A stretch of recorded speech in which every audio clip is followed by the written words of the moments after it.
Okay, we're on to apologies. We have an apology from Councillor McTavish. I'll move from the chair that that apology be accepted. Second to Councillor. Say aye. Aye. Against? Carried. I'll move from the chair that the agenda as published be confirmed. Second to Councillor Staines. Any discussion? I'll put it. All those in favour, please say aye. Aye. Against? Carried.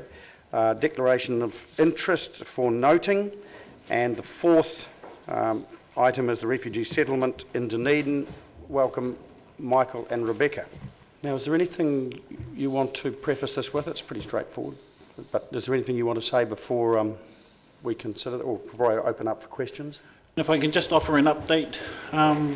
Since the public forum presentation, the steering group have continued to seek support from different sectors in the community and presented to the Grow Dunedin Partnership last Thursday and received a very positive response. Grow Dunedin Partnership will forward a letter of support to the Minister's office over the next few days, I think.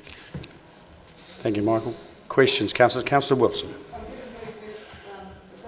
But in the meantime, just a question on your D, on your recommendation. I'm just wondering why, and maybe it's an obvious question, but why you note a further report with detailed costs will be provided. Why is it only costs? And it's, I think that what I would like to see is possibly a detailed report talking to all of our strategies, because I think that that is where the richness of the city and the experience might come from, and I'm not quite sure why it's limited to detailed costs. Was that because it's the financial requirement only that we'd look at?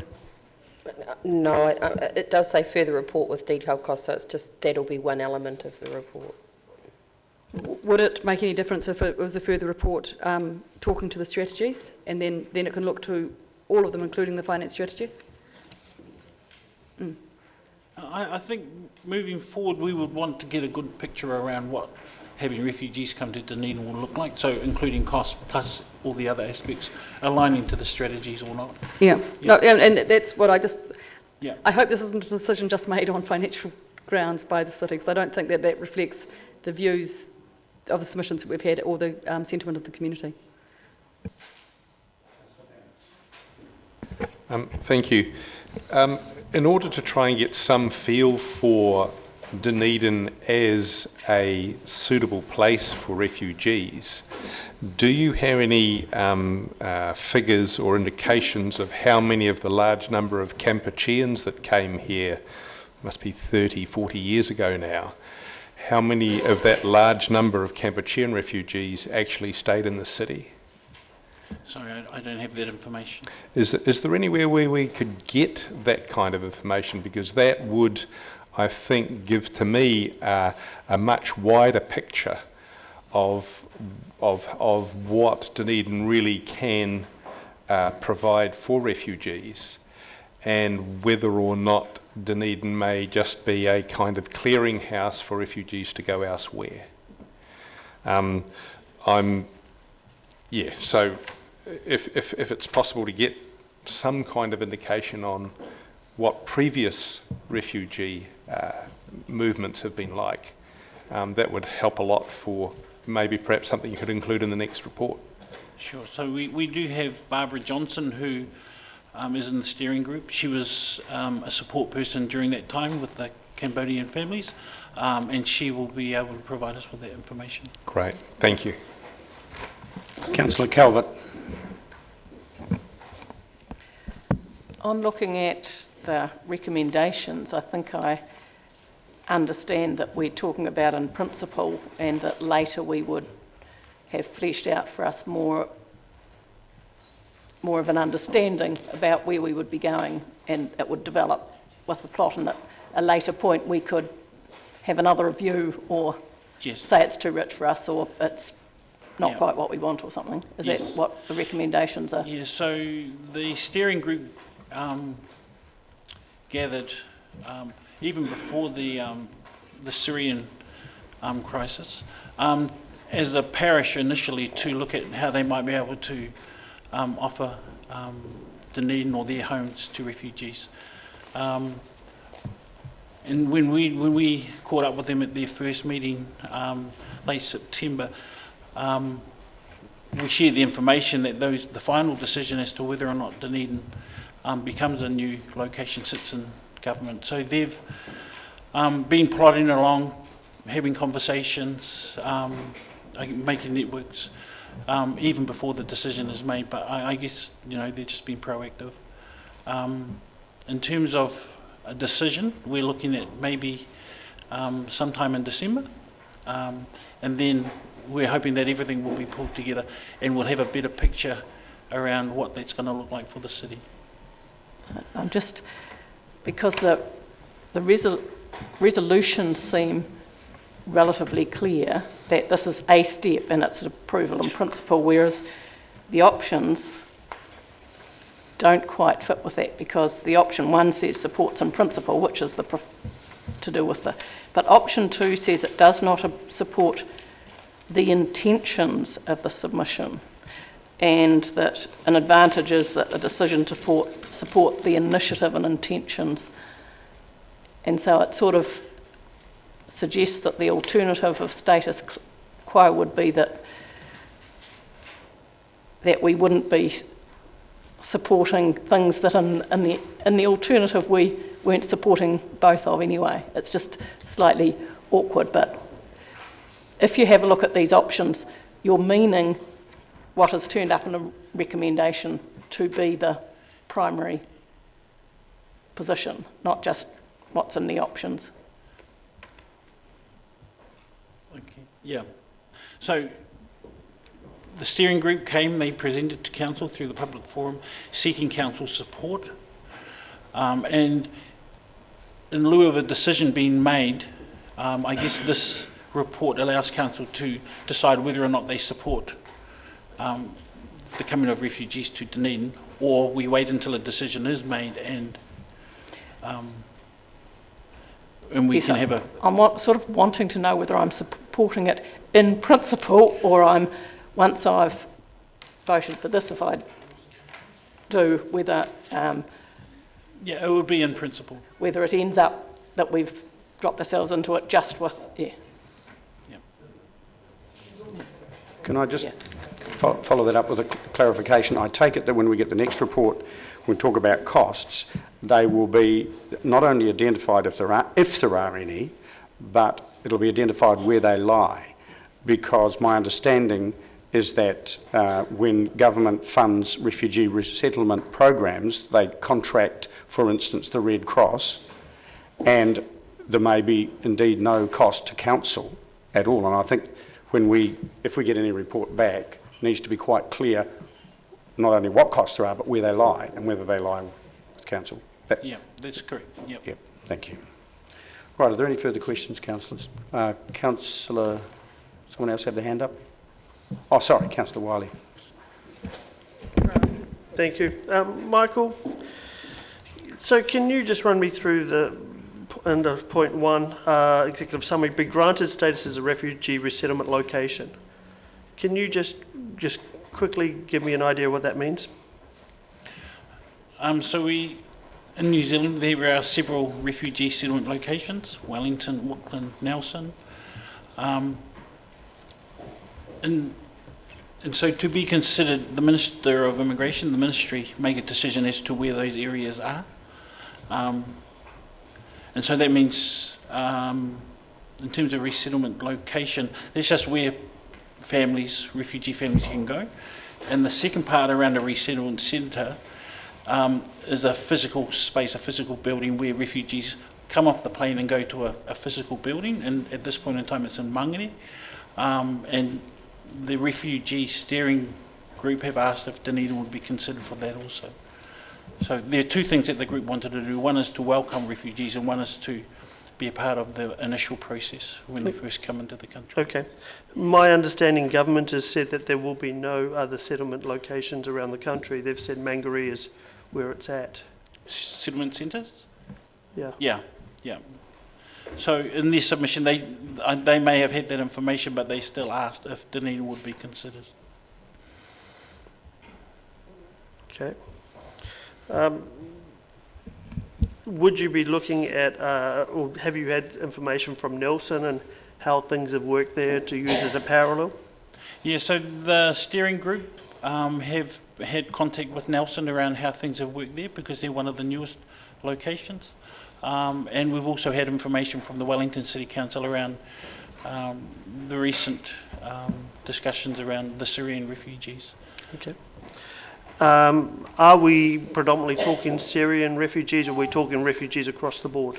I think the initial intention of the steering group was refugees in general.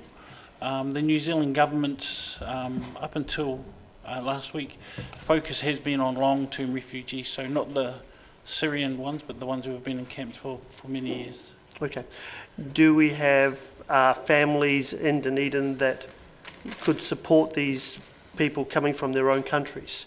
So obviously, do we have a cluster of Syrian families, Afghan families, etc., that we have already on hand that have expressed support in supporting? Yes, we do have a number of migrant communities established in Dunedin. As to which refugees come here, we're not too sure, but they would, as part of the process for allocating refugees to set areas, they will ask if there is already migrant communities in those areas, will they have the support of those people? So that's, yeah, I guess discussions that are still to be had. Okay.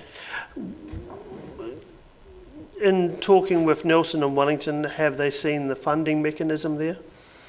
I just read an email from the Wellington City Council to Richard Whitney, who's on the Red Cross National Committee.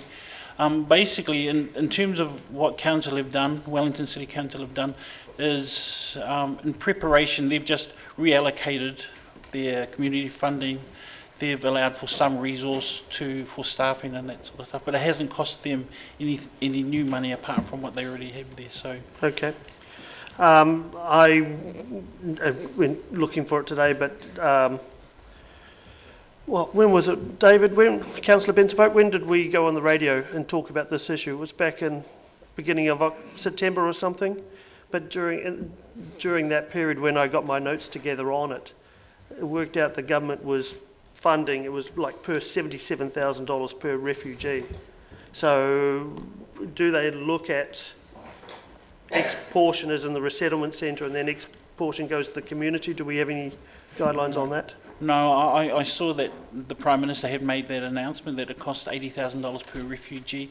And then when we try to explore further how he came up with that cost, there's no breakdown around where that figure came from. So we're still asking and waiting for that information around how he came up with that figure. Okay.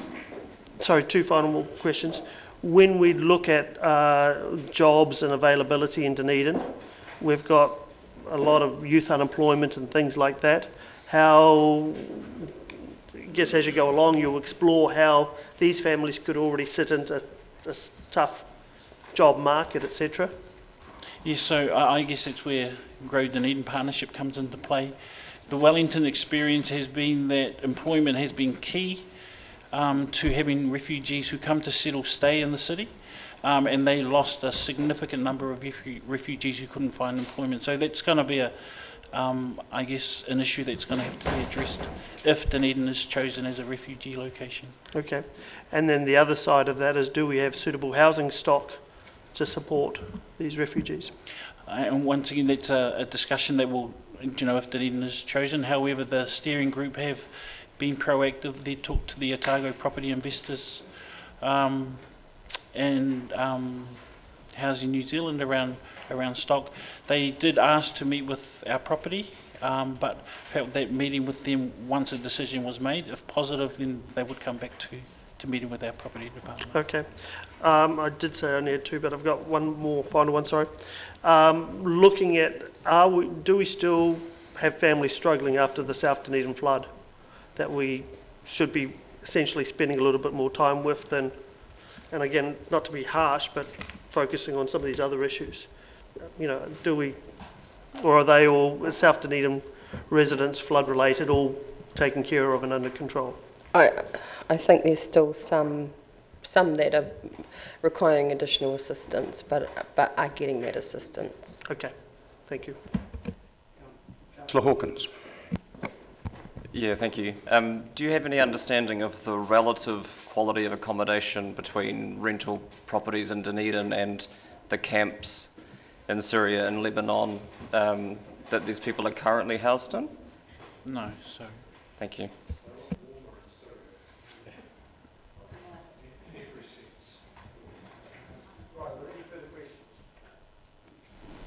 It's been moved, Councillor Wilson, second Councillor Scarlett, recommendation, and you have an amendment? I've given it to Pam. And I think Councillor Staines would mind amendment as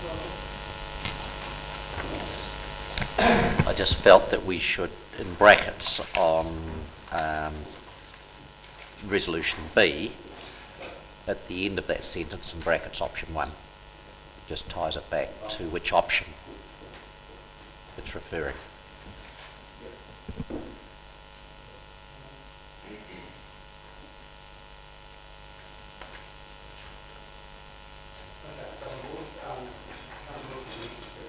No, I think it's all self-explanatory. My changes are only in D, which take out a detailed costs and add in outlining strategic alignment and potential costs and benefits.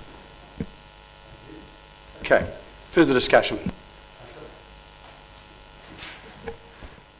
If we look at option 2 under an advantage, it claims that council as an advantage ensures any decision to support the initiative intentions of the Dunedin Refugee Steering Group is taken only after the financial and social implications for Dunedin are known. I'd like to suggest that we will probably never really know the financial and social implications of such a complex thing as taking on a number of refugees. The nearest indication that we might get of this kind of implications would be to look at previous influxes of refugees, and I think the only one that we've had of any significance has been the Cambodians from Cambodia in the past, and we may be able to get some idea from them. But even then, I think that actually having any real idea of the financial and social implications is more something that we can get a feel for anecdotally. The Cambodians that moved next door to us back in the 1980s were amazing people. They had enormous trouble because they could speak absolutely no English at all. But they had a garden made out of nothing in no time with amazing crops of garlic and pak choy. Their kids very rapidly picked up the English that they couldn't and translated for them. They worked extremely hard, and they were very positive neighbours to have. So from an anecdotal point of view, in that particular case, I can see that there really is some social positive implication that was available there. However, given that they all moved away, and I think most of them did, and a lot of them will have moved to warmer climates, to Australia. The ones next door professed really wanting to go to America and saw New Zealand as a stepping stone because the USA was the thing for them. I think that option 2 really isn't a goer because the advantages that it claims are advantages that you're never going to realise. You have to really, I think, just recognise that any influx of refugees is going to be a new situation for the city.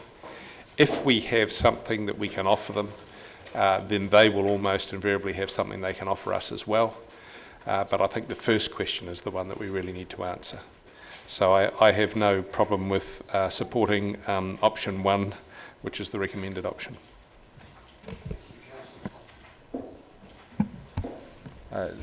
Look, likewise, I support option 1. I think that this is really shouldn't be being looked at through the lens of the benefit to Dunedin. It should be looked at through the lens of being able to provide, if we can and if appropriate, a resettlement option for people, and people some people, if that occurs, will stay because they discover they love the place, and other people will move, and that's as it should be. It's just the same as any others of us. So I think that what we're really signalling here is a willingness to embrace this if it seems appropriate, and that to me is the only yardstick we should really measure it by. I totally agree with Councillor Vandervis that when we do these things, we bring new dimensions to our city, and I welcome that. But for me, this is just about doing the right thing and offering a hand of friendship and welcome if we possibly can, and I support it for those reasons. Councillor Hawkins. Yeah, thank you, Your Worship.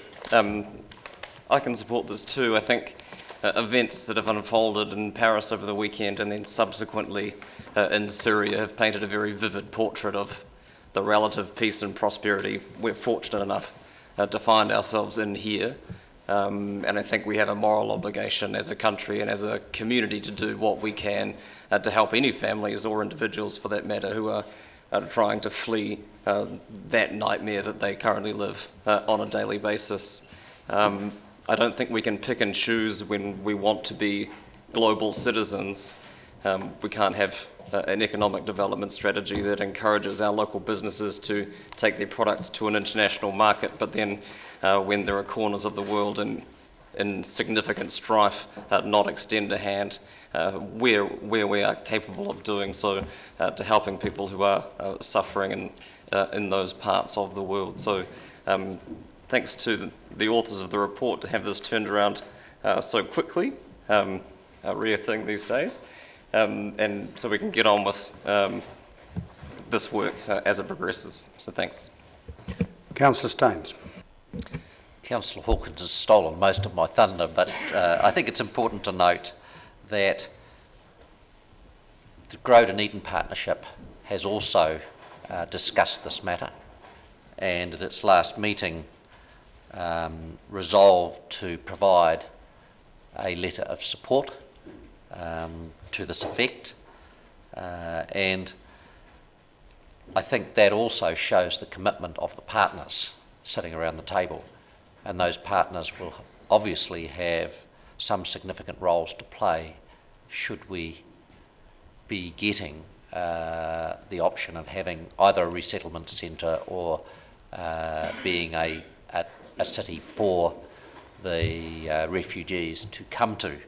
So I fully support these resolutions, and I think we have to take a position of assisting as a world nation when things like this go wrong, and hopefully it will also bring benefits to us as a city by bringing more residents and residents with skill.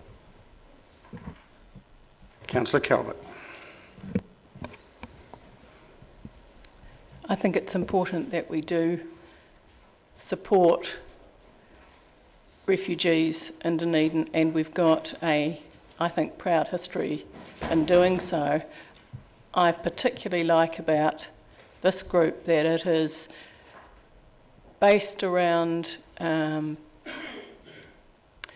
want of a better word, church people, people who are in smaller, supportive groups who are in a position often to help. I know that our church many years ago took refugees in, and what it allowed to happen was they would arrive and people would just find cots, mattresses, whatever, and make them part of a community straight away.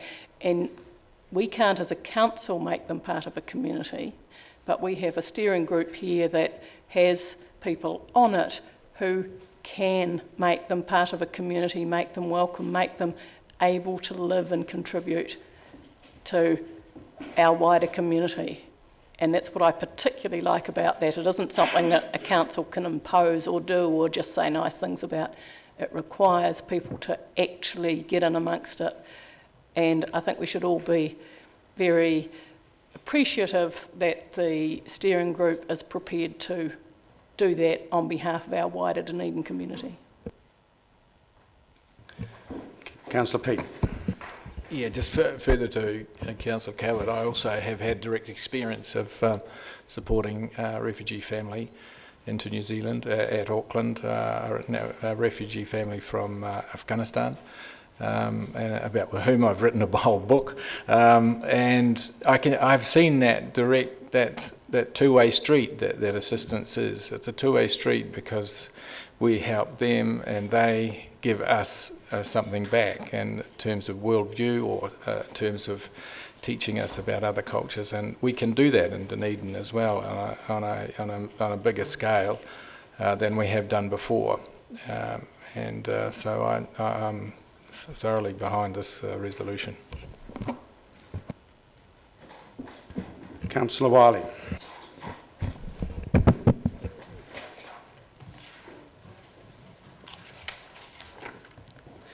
It's one of those ones where there's no way you can really disagree with option one. So I too will be supporting it. You know, I think the one thing that I learnt from coming to Dunedin was we do have a welcoming community, and we are a city of many nations, and I think that's one of the big strengths we have in this area. No, not quite, Mike. The big thing was that one thing I did struggle with when they presented is there was such a focus on Syrian refugees rather than refugees from across the globe, and I think that's something we do have to consider, is that, you know, we can't just look at one issue as such or one war zone and say we're only going to take refugees from that area. We need to, you know, there's a long list of people that have been sitting in camps for many years, decades even, that, you know, all need support. And we can do our bit by just bringing a few of those to town, I think would be great. The one thing I struggle with is the government has already said Mangere is their refugee settlement centre. I think I can't see that changing, so I think investing too much time and energy trying to change the government's mind on that, I think we're better off focusing on how we would better support the refugees when they arrive. And the last part is, I would hate to think, you know, we have some refugees turn up and we look after them, and 3 years down the track, some of our citizens come and sit at this table and tell us we did more for the refugees than our own citizens. And that's one part I do struggle with a little bit, but I think Rebecca gave me heart, and what she said is that we're doing everything in that area as well. So I'll support this. Councillor Benson-Pope. Thank you, Mr. Your Worship. I'm delighted that the previous speaker has had his road to Damascus conversion after some radio comments he made to exactly the effect that he was criticising. I wasn't going to speak about this, but I do think it's important to illustrate a dimension of this that hasn't been commented on, namely the fact that the appalling record of this country in actually welcoming refugees and doing more than it, successive governments not doing more than has been done to actually increase the quota. It's not getting any better, we all know that, and our contribution to helping to house the huge influx of refugees around the world is frankly embarrassing. And I think if there's any message that we should be giving to government, in addition to our support for initiatives like this, it is the fact that this community's expectation is that we're a lot more welcoming to a lot more people as a nation than is currently the case. Well, various references have been made to who the refugees might be, but I'll just point out that one of the factors that sparked the appeal by the refugee support group was the fact that the government decided to take 600 more Syrians into the country. So clearly there will be a preponderance of Syrians probably available, if you like. Various references have been made around the table to, and I agree with it, to the fact that we shouldn't be just looking to what we get out of this. Nonetheless, the context for Dunedin, and it's been referenced in different ways, is that virtually all the people that have come to the city and built the city since about 1840 have been refugees of one kind or another. Whether they were the Presbyterians fleeing schism, whether they were the Chinese fleeing poverty, the Lebanese fleeing strife, or the Dutch after the war and from decolonisation, we're all in one way or another, refugees, and this is just the next lot. And the refugees that have come here so far have done a pretty good job of building this city. I expect that the next influx will continue that good work and add to the quality and richness of our wonderful community, so I support this. Councillor Wilson, would you like to exercise your right of reply? Well, you've just taken my thunder, Your Worship, because I also thought of my forebears potentially as refugees as well. But I was going to echo the expression of neighbourhood enrichment that Councillor Vandervis spoke of, and we were very lucky to have Franz, who's a photographer of note, who was a Jewish refugee prior to the war who came out. I think, I can't think of, he was an international photographer of note, and we got to have the pleasure of having him and his works still dotting our mantelpieces. But it's just something that enriches all of our lives, having refugees of any sort, and it's not the my only regret is that we put costs and benefits in here. I think it shouldn't be cost, it should be the benefits only, really, because I can't see any negatives. There will be cost to the city, but they're only in financial terms. They're by far the least of the concerns that we should be having in discussing this option, but it's in there because of the previous, it has to be better than the previous motion anyway. So, but I'll be supporting it, thank you. Okay, I'm going to put it. All those in favour, please say aye. Aye. Against? Carried. Thank you.